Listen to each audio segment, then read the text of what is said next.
द्वापर युग में एक समय की बात है कि यशोदा जी ने भगवान कृष्ण से कहा, हे कृष्ण, तुम सारे संसार के उत्पन्नकर्ता, पोषक तथा उनके संहार करता हो।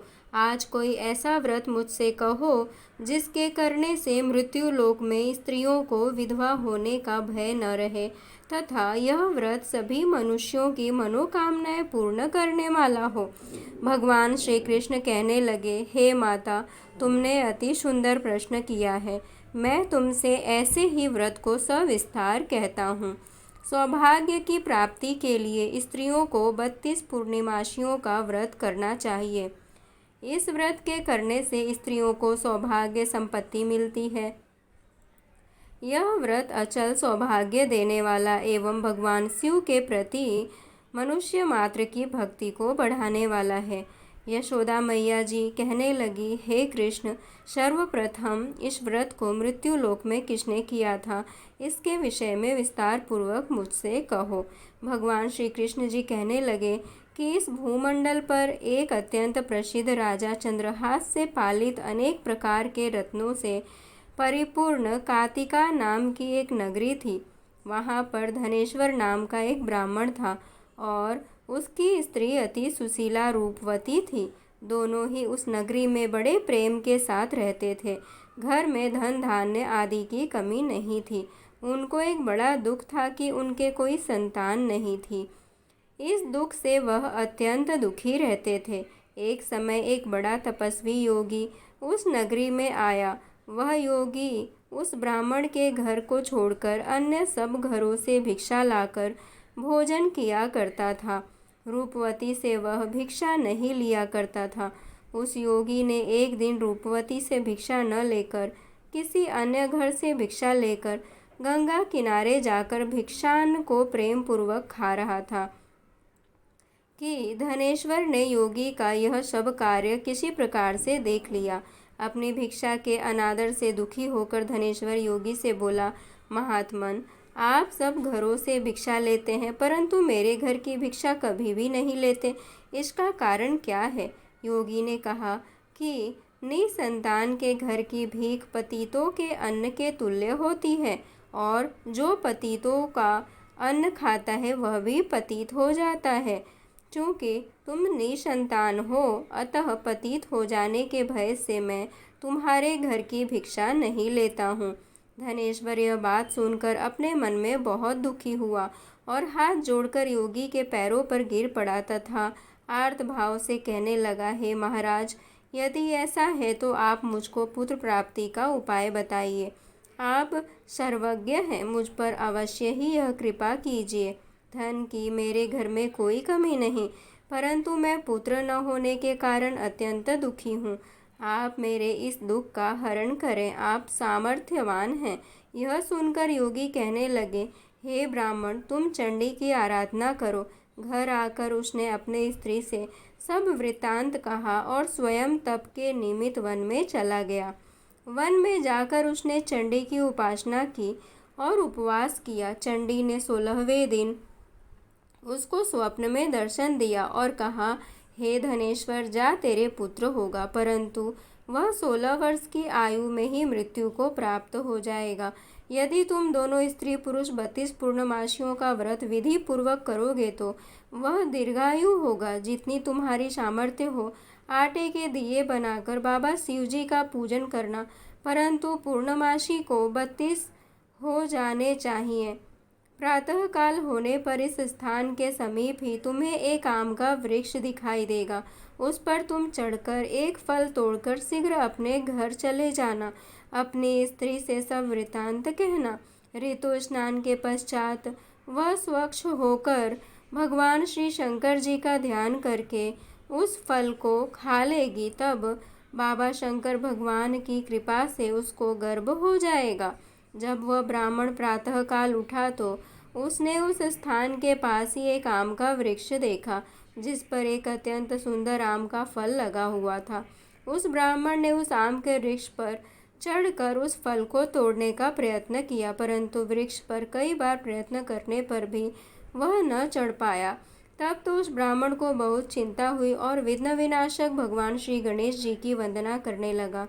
हे दयानिधे, अपने भक्तों के विघ्नों का नाश करके उनके मंगल कार्य को करने वाले, दुष्टों का नाश करने वाले, रिद्धि सिद्धि के देने वाले, आप मुझ पर कृपा करके इतना बल दे कि मैं अपने मनोरथ को पूर्ण कर सकूं। इस प्रकार भगवान गणेश जी की प्रार्थना करने पर उनकी कृपा से धनेश्वर वृक्ष पर चढ़ गया और उसने एक अति सुंदर आम का फल देखा। उसने विचार किया कि जो वरदान से फल मिला था वह यह है और कोई फल दिखाई नहीं देता। उस धनेश्वर ब्राह्मण ने जल्दी से उस फल को तोड़कर अपनी स्त्री को लाकर दिया और उसकी स्त्री ने अपने पति के कथनानुसार उस फल को खा लिया और वह गर्भवती हो गई। देवी जी की असीम कृपा से उसे एक अत्यंत सुंदर पुत्र उत्पन्न हुआ, जिसका नाम उन्होंने देवीदास रखा।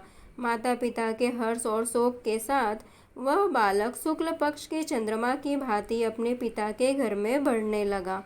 भवानी की कृपा से वह बालक बहुत ही सुंदर, सुशील और विद्या पढ़ने में बहुत ही निपुण हो गया। माता दुर्गा जी के आज्ञा अनुसार उसकी माता ने 32 पूर्णमासी का व्रत रखना प्रारंभ कर दिया था, जिससे उसका पुत्र बड़ी आयु वाला हो जाए। 16वां वर्ष लगते ही देवीदास के माता पिता को बड़ी चिंता हो गई कि कहीं उनके पुत्र की इस वर्ष मृत्यु न हो जाए। इसीलिए उन्होंने अपने मन में विचार किया कि यदि यह दुर्घटना उनके सामने हो गई तो वे कैसे सहन कर सकेंगे। अस्तु, उन्होंने देवीदास के मामा को बुलाया और कहा कि हमारी इच्छा है कि देवीदास 1 वर्ष तक काशी में जाकर विद्या अध्ययन करे और उसको अकेला भी नहीं छोड़ना चाहिए। इसीलिए साथ में तुम चले जाओ और 1 वर्ष के पश्चात इसको वापस लौटा लाना। सब प्रबंध करके उसके माता पिता ने काशी जाने के लिए देवीदास को एक घोड़े पर बैठाकर उसके मामा को उसके साथ कर दिया, किंतु यह बात उसके मामा या किसी और से नहीं कही। धनेश्वर ने सपत्नीक अपने पुत्र की मंगल कामना तथा दीर्घायु के लिए भगवती दुर्गा की आराधना और पूर्णमासियों का व्रत करना आरंभ कर दिया। इस प्रकार बराबर 32 पूर्णमासी का व्रत पूरा किया। कुछ समय पश्चात एक दिन वह दोनों मामा और भांजा मार्ग में रात्रि बिताने के लिए किसी ग्राम में ठहरे हुए थे। उस दिन उस गांव में एक ब्राह्मण की अत्यंत सुंदरी, सुशीला, विदुषी और गुणवती कन्या का विवाह होने वाला था। जिस धर्मशाला के अंदर वर और उसकी बारात ठहरी हुई थी, उसी धर्मशाला में देवीदास और उसके मामा भी ठहरे हुए थे। संयोगवश कन्या को तेल आदि चढ़ाकर मंडप आदि का कृत्य किया गया तो लग्न के समय वर को धनुर्वात हो गया। वस्तु वर के पिता ने अपने कुटुंबियों से परामर्श करके निश्चय किया कि यह देवीदास मेरे पुत्र जैसा ही सुंदर है, मैं इसके साथ ही लग्न करा दूं और बाद में विवाह के अन्य कार्य मेरे लड़के के साथ हो जाएंगे। ऐसा सोचकर देवीदास के मामा से जाकर बोला कि तुम थोड़ी देर के लिए अपने भांजे को हमें दे दो, जिससे विवाह के लग्न का सब कृत्य सुचारू रूप से हो सके। तब उसका मामा कहने लगा कि जो कुछ भी मधुपर्क आदि कन्यादान के समय वर को मिले वह सब हमें दे दिया जाए, तो मेरा भांजा इस बारात का दूल्हा बन जाएगा। यह बात वर के पिता ने स्वीकार कर लेने पर उसने अपना भांजा वर बनने को भेज दिया और उसके साथ सब विवाह कार्य रात्रि में विधि पूर्वक संपन्न हो गया। पत्नी के साथ वह भोजन न कर सका और अपने मन में सोचने लगा कि न जाने यह कैसी स्त्री होगी। वह एकांत में इसी सोच में गरम निश्वास छोड़ने लगा तथा उसकी आंखों में आंसू भी आ गए। तब वधू ने पूछा कि क्या बात है, आप इतने उदासीन व दुखी क्यों हो रहे हैं। तब उसने सब बातें जो वर के पिता व उसके मामा में हुई थी उसको बतला दी। तब कन्या कहने लगी कि यह ब्रह्मा विवाह के विपरीत हो कैसे सकता है। देव, ब्राह्मण और अग्नि के सामने मैंने आपको ही अपना पति बनाया है, इसीलिए आप ही मेरे पति हैं। मैं आपकी ही पत्नी रहूंगी, किसी अन्य की कदापि नहीं। तब देवीदास ने कहा, ऐसा मत करिए, क्योंकि मेरी आयु बहुत थोड़ी है। मेरे पश्चात आपकी क्या गति होगी, इन बातों को अच्छी तरह विचार लो। परंतु वह दृढ़ विचार वाली थी।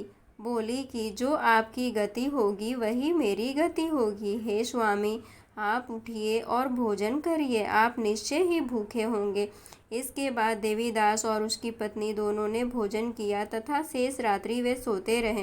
प्रातःकाल देवीदास ने अपनी पत्नी को 3 नगों से जड़ी हुई एक अंगूठी दी, एक रुमाल दिया और बोला, हे प्रिय, इसे लो और संकेत समझकर स्थिर चित हो जाओ। मेरा मरण और जीवन जानने के लिए एक पुष्प वाटिका बना लो, उसमें सुगंधी वाली एक नवमल्लिका लगा लो, उसको प्रतिदिन जल से सींचा करो और आनंद के साथ खेलो कूदो तथा उत्सव मनाओ। जिस समय और जिस दिन मेरा प्राणांत होगा ये फूल सूख जाएंगे और जब ये फिर हरे हो जाए तो जान लेना कि मैं जीवित हूँ। यह बात निश्चय करके समझ लेना, इसमें कोई संशय नहीं है।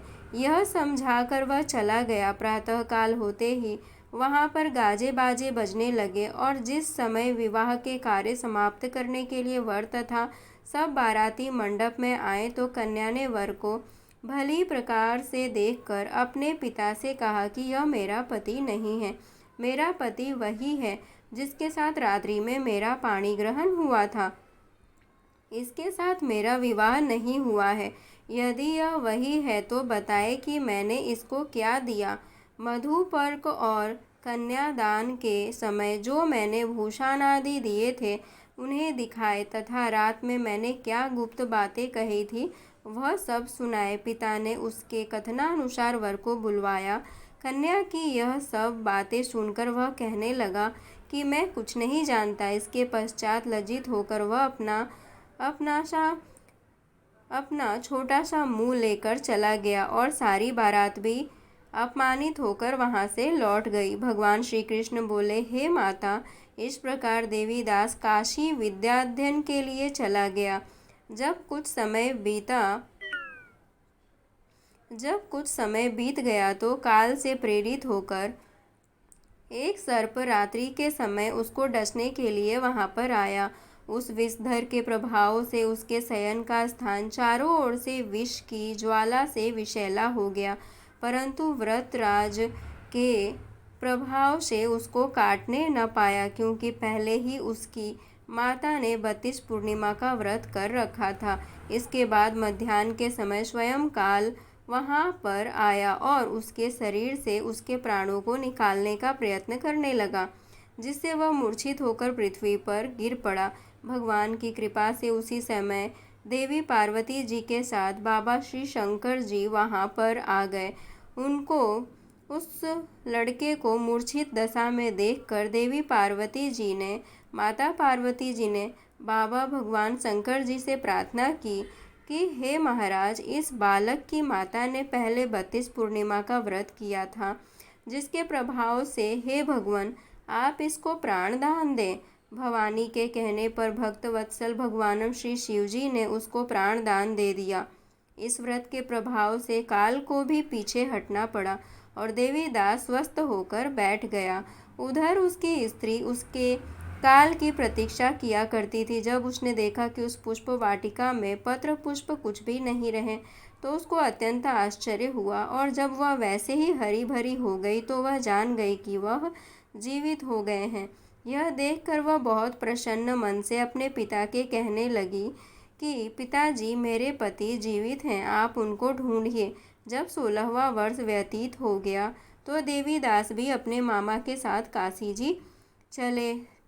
जी चल दिए।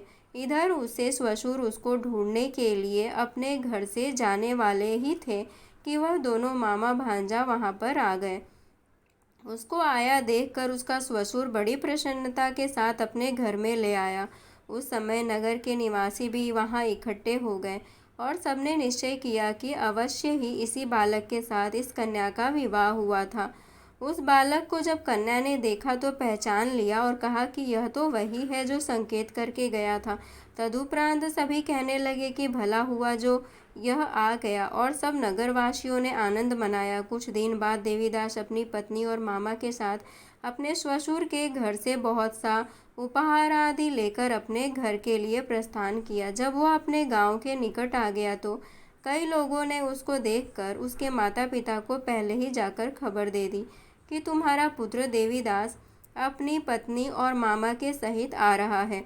ऐसा समाचार सुनकर पहले तो उन्हें विश्वास ही नहीं हुआ, किंतु जब और लोगों ने भी आकर उनकी बात का समर्थन किया तो उनको बड़ा आश्चर्य हुआ। लेकिन थोड़ी देर में देवीदास ने आकर अपने माता पिता के चरणों में अपना सिर रखकर प्रणाम किया और उसकी पत्नी ने अपने सास ससुर के चरणों को स्पर्श किया तो माता पिता ने अपने पुत्र और पुत्रवधू को अपने हृदय से लगा लिया और दोनों की आंखों में प्रेमाश्रु बह चले। अपने पुत्र और पुत्रवधू के आने की खुशी में धनेश्वर ने बड़ा भारी उत्सव किया और ब्राह्मणों को भी बहुत सी दान दक्षिणा देकर प्रसन्न किया। भगवान श्री कृष्ण जी कहने लगे कि इस प्रकार धनेश्वर 32 पूर्णिमाओं के व्रत के प्रभाव से पुत्रवान हो गया। जो भी स्त्रियां इस व्रत को करती हैं वे जन्म जन्मांतर में वैधव्य का दुख नहीं भोगती और सदैव सौभाग्यवती रहती हैं। यह मेरा वचन है, इसमें कोई संदेह नहीं मानना। यह व्रत पुत्र पौत्रों को देने वाला तथा संपूर्ण मनोकामनाओं को पूर्ण करने वाला है। 32 पूर्णिमाओं के व्रत करने से व्रती की सब इच्छाएं भगवान शिव जी की कृपा से पूर्ण हो जाती है। हरे कृष्णा, राधे राधे।